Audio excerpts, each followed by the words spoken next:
Cause we're stomping on them bitter ones. Good evening, everyone. Welcome back once again to Vicious Ranks. And of course, I'm your host, your YouTube Messiah, often imitated, never duplicated, and Lake Erie WWE Champion, Tim Vicious. And folks, we are talking about Money in the Bank was in Chicago. And well, before we get into the show, first thing I want to talk about first and foremost was NXT the Saturday before. They had the TakeOver special. All I can honestly say is, wow. You know, I've said this a million times, but, you know, I just want you to fathom this for a moment, if you will. Those guys on NXT are fighting to get on the main roster. But you look at the product that they are delivering. Not just at the regular TV tapings, but at their takeover specials. Oh my God. They're on another level all on their own. And hands down, Johnny Gargano, Tommaso Ciampa, I never would have thought that this would have been the feud of the year for WWE. If you would have told me 3 or 4 years ago that Johnny Gargano and Tommaso Ciampa were going to have the most hard-hitting, physical, and emotional story and feud of the year in 2018, I would have asked, what the hell are you smoking and why aren't you selling it so you can pay off your bills?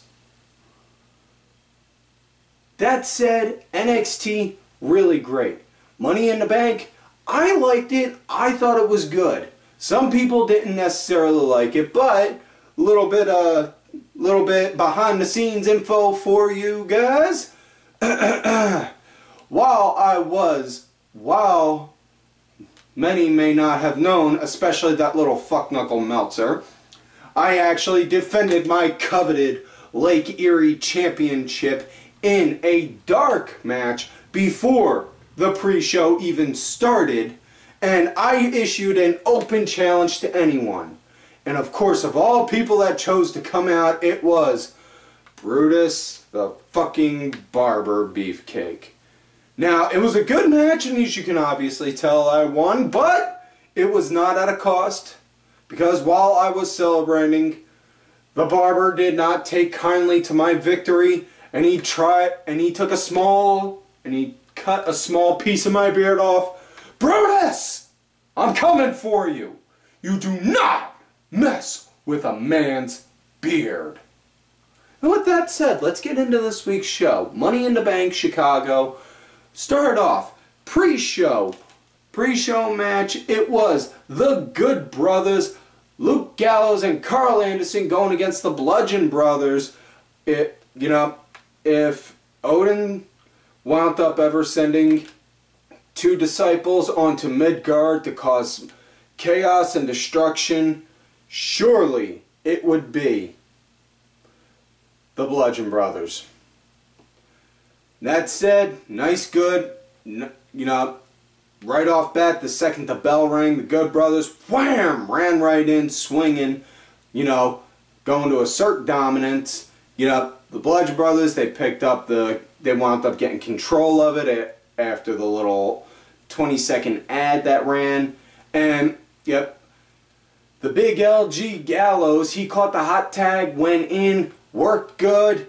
They had it all set up for the Magic Killer, was getting ready to go for the win. And then Rowan, boom, stopped them and wound up hitting a spiked sit-down power bomb on Karl Anderson. Got the 1, 2, 3. That was it. So, your winners and still SmackDown Tag Team Champions, the Bludgeon Brothers. Now, I know some folks were also saying, well, Tim, I have a question for you. How big is Batista's belly button tattoo?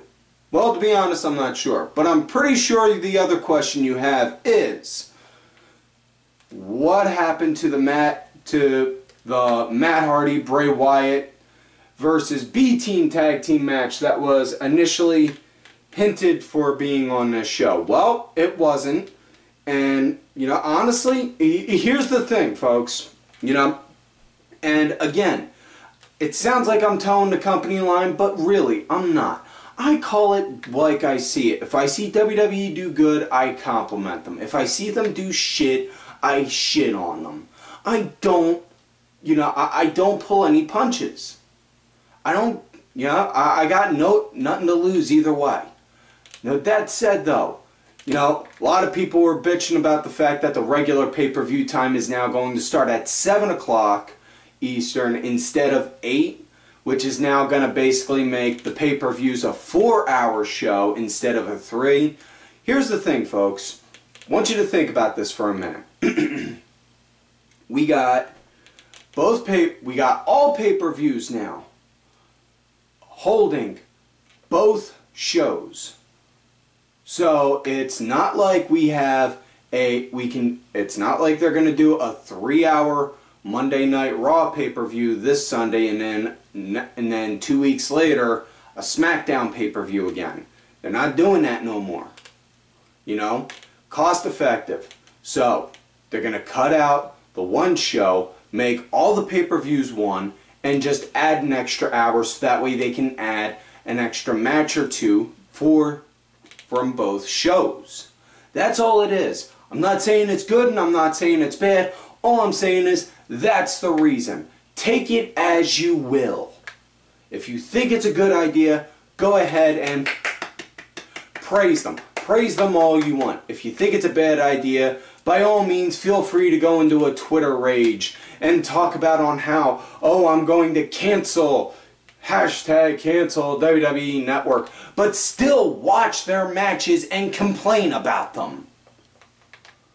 Fuck knuckles. Anyways, on to the main show. First official match of the pay-per-view. Daniel Bryan, Big Cass, now, one thing I will say, you know, as much as I shit on Chicago, and I'm about to in a minute, one thing that they did do that I did like was they started chanting Cass Hole, because when Cass comes out and he puts that hand up like that, you know, you get that camera angle just right, he covers up that scene, it looks like he's saying, it says big ass, and you gotta imagine, if Vince McMahon is seeing that, he's probably thinking, ha ha ha! God damn, that's some funny shit. He's 7 foot. He's got a big ass. And his fans can be cassholes. If he's a heel, they can chant casshole to him. Ha ha! That's some funny shit. God damn, that's good. Yeah, that's just on what I'm thinking. But yeah, they were chanting that, but also in the same breath, they were also chanting for CM Punk.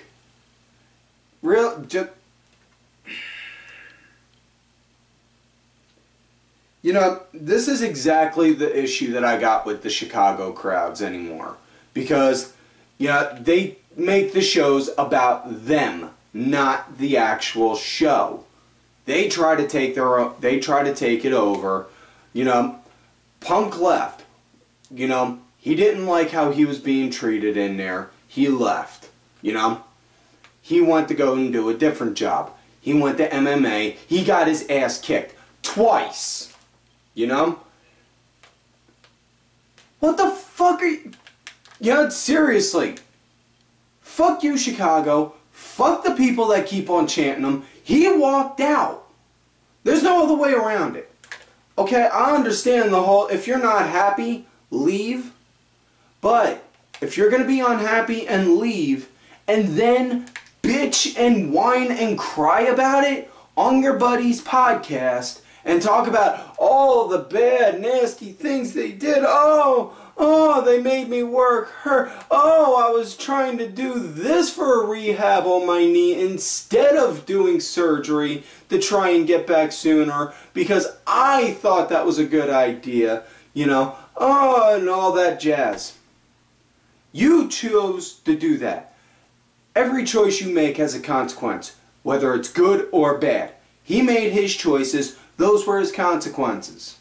That's that. The fans need to stop with that shit with Punk. with that said, let's get back to the Daniel Bryan Cass match, you know.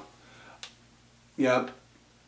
Bryan, he was doing good, targeting Cass's knee. Really liked seeing that. Cass playing to the Giant card, though. You know, it was a decent match, and it's good storytelling. And, you know, people are saying, you know, and I saw on my Twitter a lot, that, oh, Daniel Bryan's like in the title picture, he's not in the title chase, this, that, and the other, that. Dude, he's never openly, according to the rumors and gossiping, you know, you take rumors with a grain of salt, he hasn't signed his contract and it's up in September. If they're going to put him in a title, you know, it's June as of right now with this episode. We'll just say for the sake of argument, he wins the world title tomorrow, you know. He'll hold the title for about maybe 2 months. And then you people that are complaining about him not being in the title picture are going to complain about him having a short reign. So fucking deal with it. Be happy that he's in the ring again. Be happy that he's working again. Be happy that he's doing something he likes. You know? Match wound up coming to an end with Bryan wound up building up a comeback while Cass was pulling off the Giant, working the Giant game, hit the running knee and then locked in a heel hook on Cass's knee. Cass tapped out. So I'm pretty sure we're going to start seeing Bryan slowly fading out of using the LaBelle lock or the Yes lock and into a heel hook for submissions. Next up we got Sami Zayn versus Bobby Lashley, and you know, this was not a very good match at all. This was, yeah,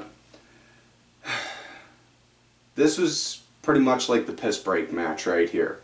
You know, Sami, he did good on his part, playing very chicken shit heel-ish, you know, ducking and running around, trying to avoid Bobby, you know, working his shots when he could, but Lashley wound up powering over him, wound up getting him in a vertical suplex, got the 1, 2, 3, that was it. So yeah, next up we got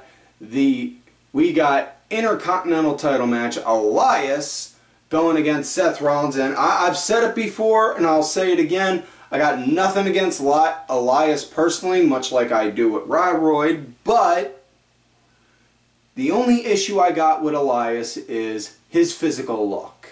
Because honestly, he looks like this one hipster that lives right around the block near here at the Vicious Studios, and the guy smells like he hasn't taken a shower in months. Every time I see Elias, I just get that nasty smell in, I don't know, I'm like, well, ugh. And I gotta fight the gag reflexes. You know, much like them girls in Beijing. That's a story for another time. We can't share that on here.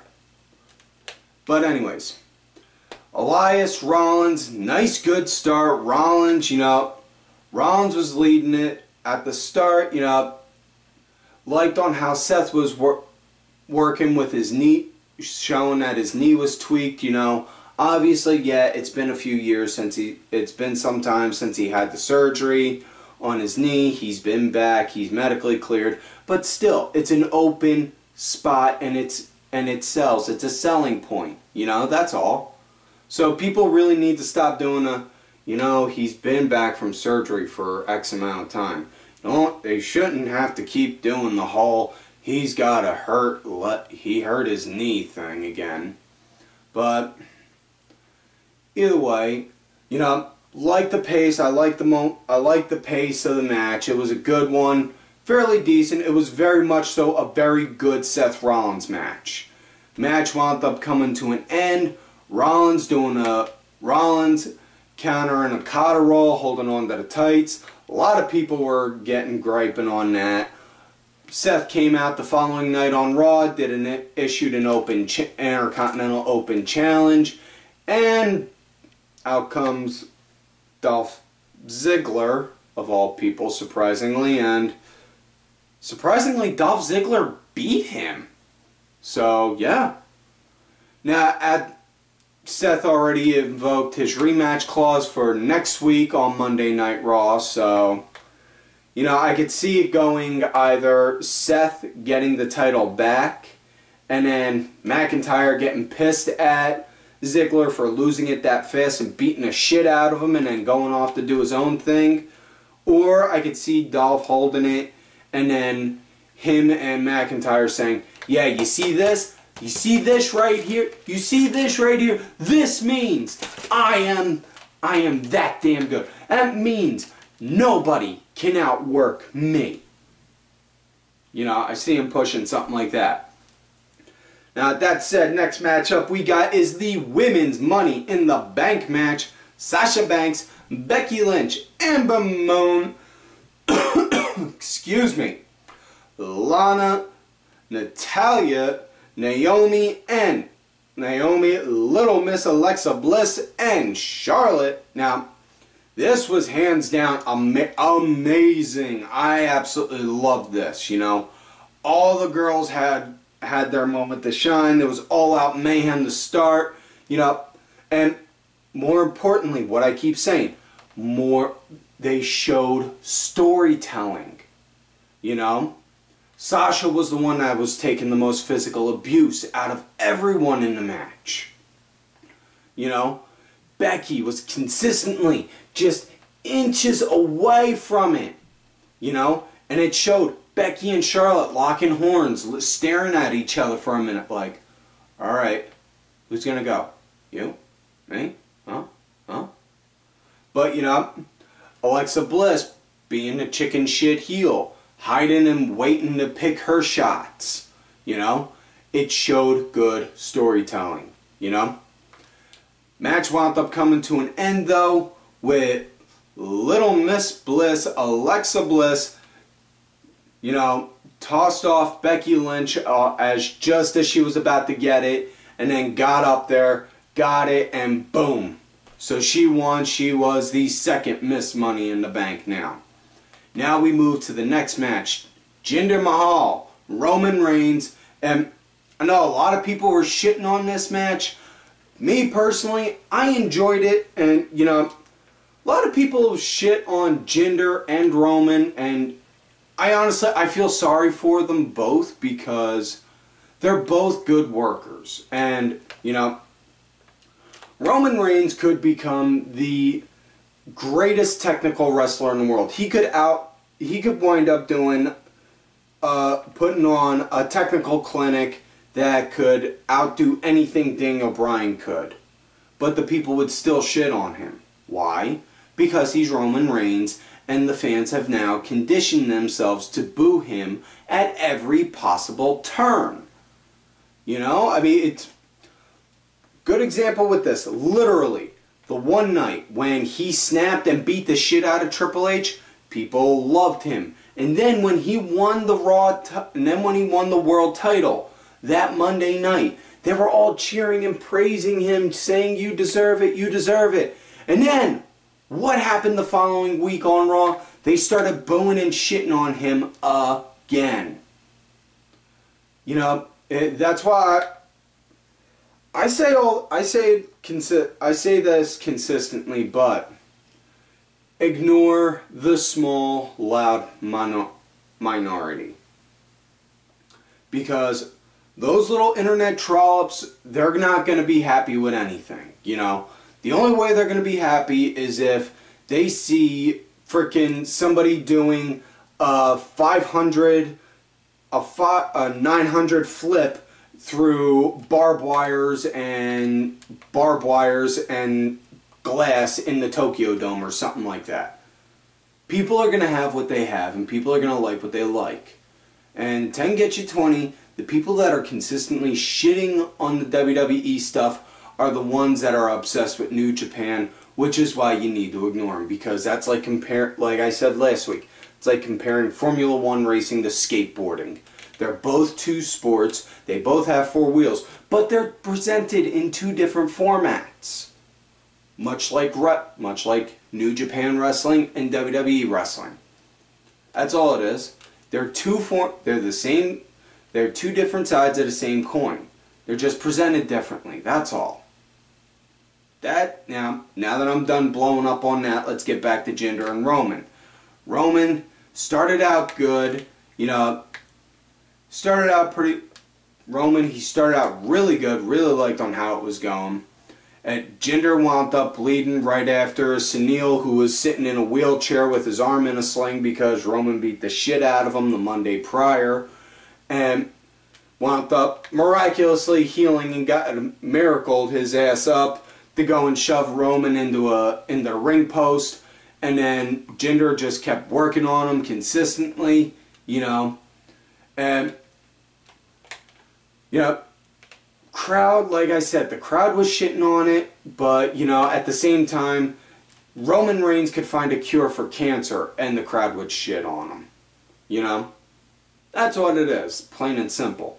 Roman Reigns could put on a 12-star match, and the people would still shit on him. So, like I'll consistently say, ignore the small minority, please. Match wound up coming to an end. Roman, right out of nowhere, wound up getting second burst of wind. Wound up hitting a spear on Jinder. 1, 2, 3. That was it. Now, next night on Raw, Kurt Angle came out to announce about with Brock Lesnar's next opponent. Just as he was about to, Roman came out saying, "Now I am still the uncrowned Universal Champ. I deserve my match." And then out comes Bobby Lashley, who says, This may be your dog, your yard, big dog, but I've been chasing after Brock since you were a pup. I want Lesnar. I can actually beat him, unlike you." And then Kurt said, from Stephanie McMahon, we are going to have a multi-man match at Extreme Rules, and the winner will face Brock Lesnar for the Universal title, which pretty much means we're going to either have a Fatal 4-Way or a 6-pack challenge.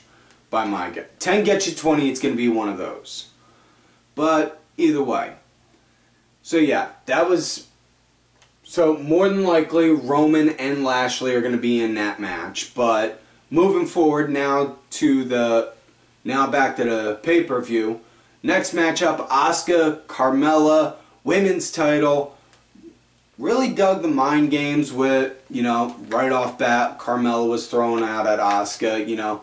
It was good, you know, and as much as I love Asuka, you know, I honestly do, you know. I joke around all the time on my Twitter at Tim Vicious saying that, you know, Asuka's going to be my future third ex-wife. Don't ask on the other two, trust me. Anyways, you know, Carmella actually has a character. Asuka, she's a badass. She's a tough son of a bitch. You don't want to fuck with her. I sure as hell wouldn't want to get into a fight with her. But other than that, where else is she as far as character-wise?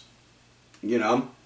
So, you know, honestly, and like I said, I love Asuka. I would just like to see more character development with her. You know, Asuka though, once she started striking on Carmella though, man, she was on fire. You know, but give Mella credit, she wound up finding a way to get her grounded and worked her for a while. You know, wound up getting her, grounded her for a good bit after she wound up getting this modified chicken wing in. You know, match was going nice, decent pace, flow. And just as it looked like Asuka was about to win, right up on the apron, somebody in like a little kabuki robe and Asuka mask got up on the apron, and Asuka's like, "What the?" And the ref's even looking like, "What the hell's going on?" Excuse me. Which then revealed the mask, and it was Old Man Jenkins, and he would have gotten away with it if it wasn't for those meddling kids. Damn it! Wade! You had to change the cue cards around, really? God damn it. Wasn't really Old Man Jenkins, you know. It was actually Ellsworth. So, Yes. The chinless genetic freak known as James Ellsworth is back in WWE. Don't you go thinking you can get my Lake Erie title, Ellsworth, because I will slap you so hard you will grow a chin. Anyways, Ellsworth's there. Ellsworth was on the apron, which gave Mella time to go and hit, which gave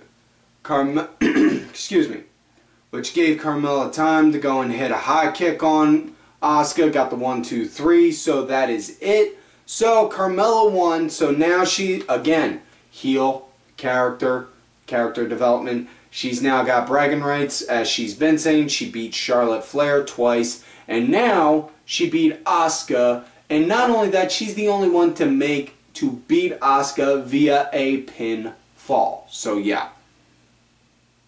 Now, next up, Nakamura Styles last man standing match. Now, I'm normally not a fan of last man standing matches, more so because while on paper it is a really great and interesting concept, you gotta beat down your opponent till they cannot get you gotta beat down your opponent so bad they can't get up for a 10 count, but then you gotta wait for the 10 count, and that gets kind of boring watching and waiting.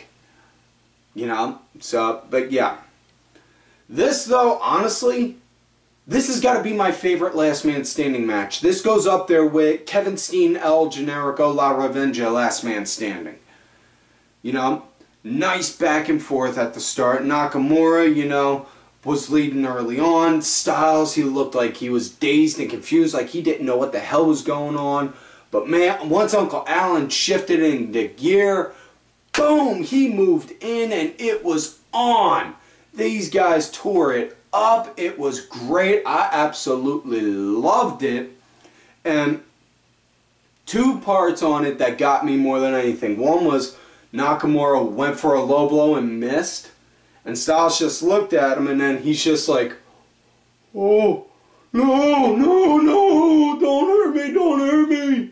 You know, it really, you know, really like the overemphasis, or not overemphasis, poor choice of words, overselling on that, you know, just plays to the whole no speak English kind of deal he has.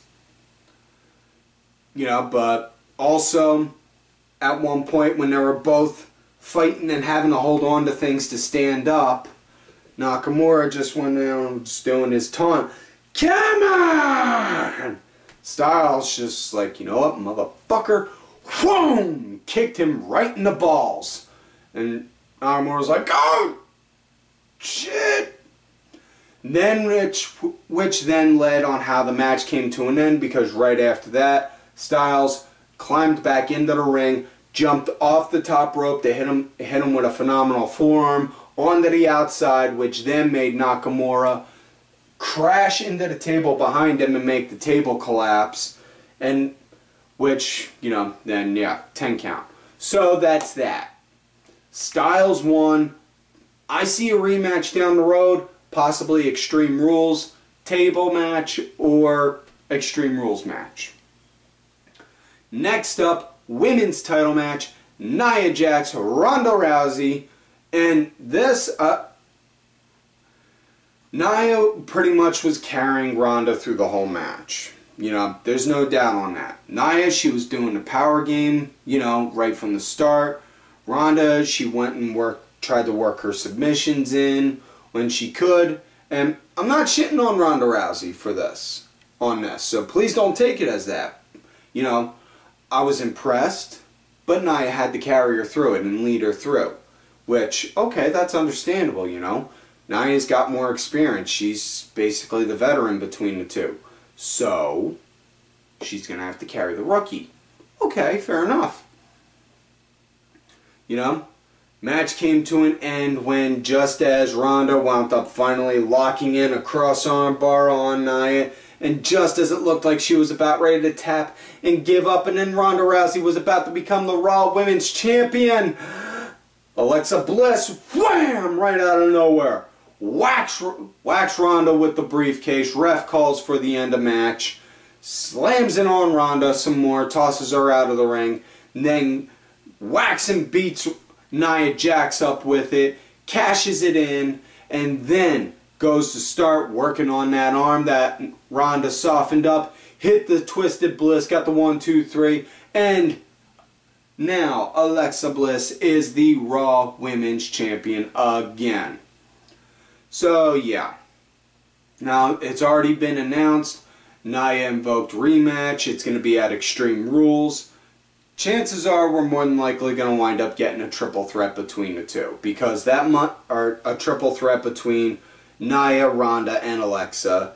Because Monday night, Alexa Bliss received her title, did her normal heel promo talking about on how she was better, you know, and then Ronda came out.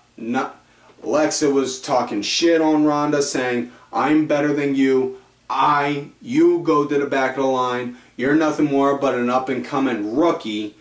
Ronda didn't like it, threw Kurt literally out of the way to go, and then proceeded to beat up Bliss. They then wound up, then on screen suspended Ronda Rousey for 30 days. So maybe, maybe not. Who knows? Anyways, next up, main event of the night and match of the night right here. Men's Money in the Bank match. Samoa Joe, Finn Balor, Rusev. Rusev came out with Aiden English, sporting Chicago stuff. A lot of people were thinking he was channeling CM Punk, you know, making references to the way, you know, the way it looked, and it was spray painted and all that. He's from fucking Chicago. Just because a Chicago boy is doing something to honor Chicago, that doesn't mean he's copying Punk. Now let it go, you fucking Smarky McSmarkerton. Anyways, Rusev, Kevin Owens, Bobby Roode, The Miz, Braun Strowman, and the mystery member, of which New Day member it was. Drum roll, please. Drum roll, please.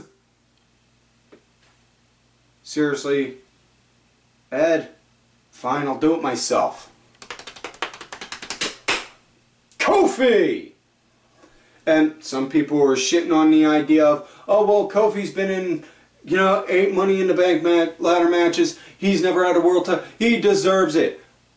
The same people that constantly keep saying, this guy deserves to be a world champ, or this guy deserves to be a world champ, are always the first ones to go and bitch, saying that that the title is not more but a prop or a gimmick, you know, and it doesn't mean nothing.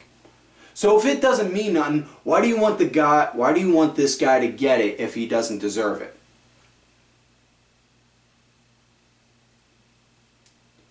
Anyways, great match. Everyone, right at the start, everyone cornered Braun Strowman, tried to work him hard, good. You know, Braun had an answer to it, took them out, you know, and started clobbering them. Brawl led all the way up to the ramp, to where everyone buried Braun under a thing of ladders. Everyone, you know, and as everyone's burying him, Miz, being very good at what he does, sees the opportunity, had the ladder, propped the ladder up, climbing it. Samoa Joe saw it, bolted down like a bat out of hell after him, put a stop to it, and you know, now, you know, after watching this match, I now need to see a Braun Strowman versus Samoa Joe match. I really need it now. But yeah, it was real good. You know, they buried Braun, like I said, under ladders. You know, he was under there for a good bit until Finn wound up clearing everyone, doing a tope, and then he did an over-the-top tope onto everyone to the outside. Had so much momentum, he shuffled off a little bit up the ramp. He saw everyone was down. He's like, alright. Went to go grab a ladder. Excuse me. Went to grab a ladder, as he does. It's dragging some, and then turns around, and you just see Strowman rise like Frankenstein. He's alive! Which then led to the onslaught and Braun murdering people. Also, at one point, you know, Owens, Samoa Joe, and Rusev were all working on Strowman, trying to wear him down. They had him propped up on the table. Owens was going to do like a 20-foot drop off a ladder onto him. But Strowman wound up beating them up, climbed up the ladder before Owens could get down, and then threw Owens off the top of the ladder through some tables. And, whoo, man. Owens was murdered. Plain and simple right there. But yeah, great action, great storytelling all around. The match came to an end with Braun, you know, getting that, shifting into gear again. And I keep sounding like a cliche saying this, but he did. Shifted into gear, you know, hit a power slam on everyone to make sure they were all down for the count. Then climbed up the ladder and got it. So Braun Strowman is now Mr. Money in the Bank, or as they like to now say, Monster in the Bank. So I see Braun doing a possible cash-in at SummerSlam, or, you know, somewhere between like, maybe somewhere between like SummerSlam or Hell in a Cell. Possibly Royal Rumble, the latest. That's it for me. But, so yeah, that is it for this week's show, folks. So, like on normal, do not forget to like the video, subscribe to the channel, go back, watch some of the other episodes. Make sure y'all look for me on my Twitter at TimVicious. Do also have another account if I get suspended on there, Tim_Vicious. Also on that Facebook gimmick, Tim Ash. If you're going to look for me on my Facebook gimmick, let me know you found me on there from here. On my Twitter at TimVicious, so I don't think you got your creep John going. Also, folks, do not forget to follow all of these cool-ass cats right here on the Twitter. Axel Mulligan, make sure to check out Axel's Project Wrestling Review, where they talk about British and European wrestling. Kenny Killer, my two good brothers. I am Danny Sunday. And Oliver Ben, who's the executive producer for this show and did provide music for this week's show. Make sure y'all check him out. His music's on iTunes, Spotify, and such. Details are down below. Also hit Ollie up for one of these Ollie Rewind shirts. Show the man some love and support. Cranky Grandpa, Aaron_DeBar, and Daddy MWP. Folks, like I always tell y'all, you love me great, you hate me. Fuck you.